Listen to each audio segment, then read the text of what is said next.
Good morning student. आज हम अपनी बुक जो फर्स्ट बुक है हमारी वर्ल्ड पॉलिटिक्स उसका lesson number 4 alternative centre of power आज हम शुरू करते हैं, जिसका फर्स्ट जो टॉपिक है यूरोपियन यूनियन।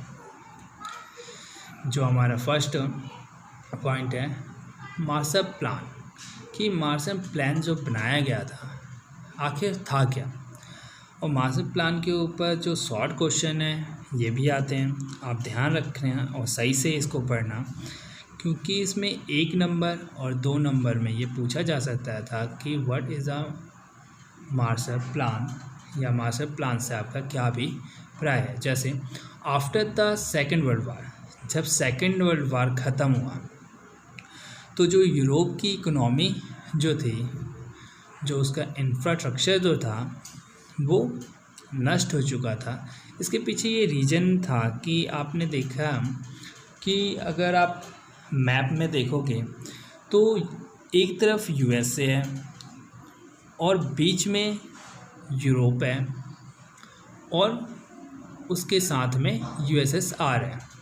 तो अगर हम देखें तो एक तरफ का जो यूरोप का हिस्सा है वो तो यूएसए के साथ है, तो जिसे वेस्ट यूरोप भी कहा जाता है, और दूसरी तरफ का एक हिस्सा है तो वो है ईस्ट यूरोप, ईस्ट यूएसएसआर के साथ मिला है। तो यूरोप एक तो ईस्ट पार्ट में बटा है तो एक वेस्ट पार्ट में बटा है। तो जिसके कारण जब सेकेंड वर्ल्ड वार हुआ और सेकेंड वर्ल्ड वार के बाद जब कोल्ड वार हुआ तो उसके अंदर कहीं ना कहीं जो यूरोप था दोनों तरफ से ही उसको क्षति पहुंच रही थी, जिसके कारण उसका जो इंफ्रास्ट्रक्चर था, चाहे उसकी इकोनॉमी हो चाहे उसका पूरा इंफ्रास्ट्रक्चर हो, वो धीरे धीरे ख़त्म होना स्टार्ट हो गया था। तो उस समय अंडर द मार्शल प्लान बनाया गया एक।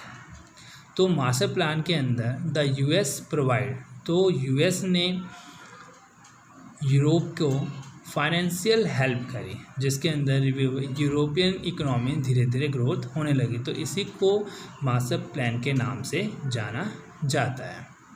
Second, under the Marshall plan the organisation, तो मार्शल प्लान के अंदर ऑर्गेनाइजेशन बनाई गई।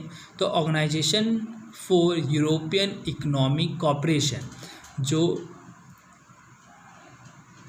इकोनॉमी कॉपरेशन जिसको हम शॉर्ट फॉर्म में बोलते हैं OEEC, वो इस्टेब्लिश्ड इन 1948 के अंदर इसको बनाया गया।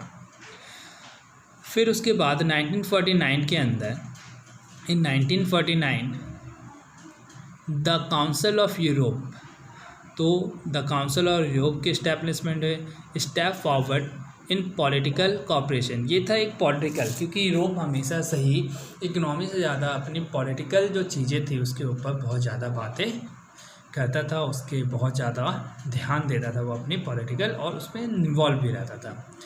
फिर आया 1957 के अंदर फॉर्मेशन हुआ, और फॉर्मेशन होने के बाद फिर बनाया गया था European economy community. European economic community जब बनाया गया तो इसको इसलिए बनाया गया कि यूरोप के अंदर किस तरीके से इकोनॉमी का उत्थान हो, जिससे कि यूरोप जल्दी से जल्दी इकोनॉमिक ग्रोथ करने लग जाए। फिर उसके बाद आया कि after the collapse of the Soviet block 1991, जैसे कि जब कोल्ड वॉर जो ख़त्म हुआ था, जो वॉर चल रहा था कोल्ड वॉर, जब वो समाप्त हुआ, समाप्त होने के बाद जो सोवियत ब्लॉक था वो 15 कंट्री के रूप में टूट गया, और उसके टूटने के बाद इस्टेब्लिशमेंट ऑफ यूरोपियन यूनियन बनाया गया। वो था 1992 के अंदर, वो यूरोपियन इकोनॉमिक कम्युनिटी की जगह बनाया गया, द यूरोपियन यूनियन बनाया गया वो 1992 के अंदर, जिसके अंदर जितनी भी यूरोपियन जो कंट्री थी वो इसमें शामिल थी। फिर आया हमारे पास यूरोपियन यूनियन, जब European Union has its own foreign and security policy. European जो यूनियन थी वो अपनी फॉरेन पॉलिसी, अपनी security policy, cooperation on the justice, तो वो जस्टिस पे बहुत ज़्यादा ही फोकस करती थी, न्याय व्यवस्था पे बहुत ज़्यादा फोकस करती थी, और ये चाहती थी कि सभी को जो न्याय व्यवस्था वो पूरी अच्छे से दी जाए, जस्टिस अच्छे से मिली सबको, एंड द सिंगल करेंसी, और ये चाहते थे कि पूरे यूरोप के अंदर जो करेंसी का चलन है वो सिंगल करेंसी के रूप में देखी जाए, वो थे यूरो। वो चाहते थे यूरोपियन जो यूनियन था कि पूरे यूरोपियन यूनियन के अंदर जितने भी यूरोप में कंट्रियां शामिल हैं उसमें सभी में एक ही तरीके की जो करेंसी है वो शामिल करी जाए, जिसको यूरो के नाम से भी जान जाता है, हम सभी को ये पता भी है। तो शॉर्ट क्वेश्चन में पूछ भी सकते हैं कि यूरोपियन यूनियन के बारे में, जैसे 1992 के अंदर कौन सा यूनियन बनाया गया, या 1949 के अंदर काउंसिल कौन सी बनाई गई। तो ऐसे जो क्वेश्चन शॉर्ट फॉर्म में आ सकते हैं, शॉर्ट क्वेश्चन आ सकते हैं 1 नंबर 2 नंबर में, तो आप इसको सही से पढ़िए और इसके आंसर को प्रिपेयर भी करना साथ साथ। ये नहीं कि आपने वीडियो देखी और वीडियो देख के इसको इग्नोर कर दिया, नहीं, आपको इसे पढ़ना है, समझना है और इसको नोट भी करना है। ऐसे नेक्स्ट हमारा the European Union has change from an economy union to an the in political one. जो यूरोपियन यूनियन था वो चेंज करना चाहता था अपनी पॉलिटिकल यूनियन के साथ, कि हमेशा से ही जो यूरोप जो था वो इकोनॉमी से ज़्यादा अपनी पॉलिटिकल व्यवस्था पे बहुत ज़्यादा ध्यान देते हुए। फिर 2003 के अंदर यूरोपियन यूनियन उसने ट्राई किया टू मेक द कॉन्स्टिट्यूशन, कि पूरे यूरोप का एक ही कॉन्स्टिट्यूशन बनाया जाए, पर ये फेल हो गया। हम एक एग्जांपल के थ्रू से समझने की कोशिश करते हैं। जैसे एशिया, तो एशिया के अंदर बहुत सारी कंट्रियाँ हैं, इसमें चीन है, भारत है, नेपाल है, भूटान है। तो अगर हम इसकी बात करें तो अगर हम इन सभी कंट्रियों को, यानी पूरे एशिया का एक ही कॉन्स्टिट्यूशन अगर बना दें, तो क्या ये पॉसिबल है कि सारी जो कंट्रियां हैं जो एशिया के अंदर जो शामिल हैं वो सही तरीके से काम करेगी? तो यही हुआ यूरोप के अंदर भी। यूरोप ये चाहता था, यूरोप यूनियन ने चाहता था कि उस समय पूरे यूरोप का एक ही कॉन्स्टिट्यूशन बना दिया जाए, पर ये पॉसिबल नहीं था। तो ये जो इसका प्लान था यूरोपियन यूनियन बनाने का, तो 2003 के अंदर ये फेल हो गया। देन हमारा नेक्स्ट जो टॉपिक है वह है फीचर्स ऑफ यूरोपियन यूनियन, कि यूरोपियन यूनियन में कौन कौन सी चीज़ें शामिल थी। तो यूरोप जो था अपनी गुड इकोनॉमी के लिए जाना जाता था, अपनी पॉलिटिकल, अपनी राजनीतिक व्यवस्था के लिए जाना जाता था, अपनी मिलिट्री पावर के लिए जाना जाता था। तो जिससे कि हम ये कह सकते हैं कि जो यूरोप था उसकी जो इकोनॉमी थी बहुत अच्छी थी, उसकी राजनीतिक व्यवस्था बहुत अच्छी थी। अगर हम मिलिट्री पावर की बात करें तो उसकी मिलिट्री पावर भी बहुत अच्छी थी। Second, the Europe union is the world biggest economy.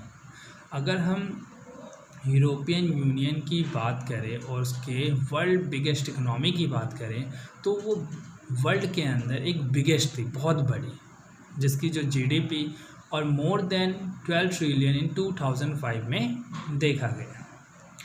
Third, euro can be dangerous for US dollar, यानी कहीं ना कहीं जो यूएस का डॉलर जो था वो कहीं ना कहीं यूरोपियन यूरो से घबराता भी था, हम ये बोल सकते हैं। Fourth, its share of world trade is 3 times large than that of the US. तो यूएस से बहुत बड़ी थी यूरोपियन यूनियन की वर्ल्ड ट्रेड, जिसे हम कह सकते हैं 3 times लार्ज, यानी एक बहुत बड़ी, पूरे वर्ल्ड के अंदर बहुत ज़्यादा इसकी जो वर्ल्ड ट्रेड था वो बहुत ही ज़्यादा माना गया है। फिर Britain, France hold permanent seat, और यूरोप के जो 2 कंट्रियाँ जैसे ब्रिटेन और फ्रांस जो थे hold and permanent seat in UN के अंदर इन दोनों की परमानेंट सीटें थी, ब्रिटेन और फ्रांस की सिक्योरिटी काउंसिल के अंदर। तो ये भी एक यूरोप के लिए बहुत बड़ा अचीवमेंट था, बहुत बड़ा पावर का बात थी, या उसकी इकोनॉमी या राजनीतिक व्यवस्था की बढ़ने की बात थी। It's total expenditure on military, अगर हम उसके मिलिट्री के ऊपर खर्चे की बात करें तो सेकंड नंबर पे आता है यूएस के बाद, जो एक बहुत बड़ी अमाउंट अपनी मिलिट्री पावर के ऊपर खर्च करता था। They have the 550 nuclear weapons. अगर हम उसके न्यूक्लियर वेपन्स की बात करें तो यूरोप के पास 550 यानी 550 न्यूक्लियर वेपन्स थे, जो एक अपने में बहुत बड़ी पावर को इंक्रीज़ करता है। Then occupy second place in space.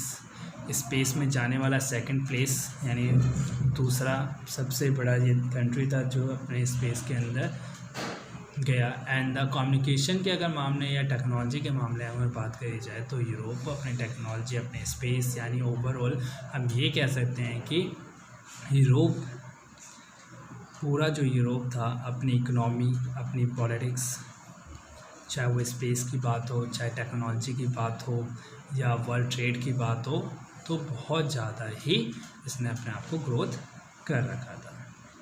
तो आज का टॉपिक हम यहीं समाप्त करते हैं। Thank you student.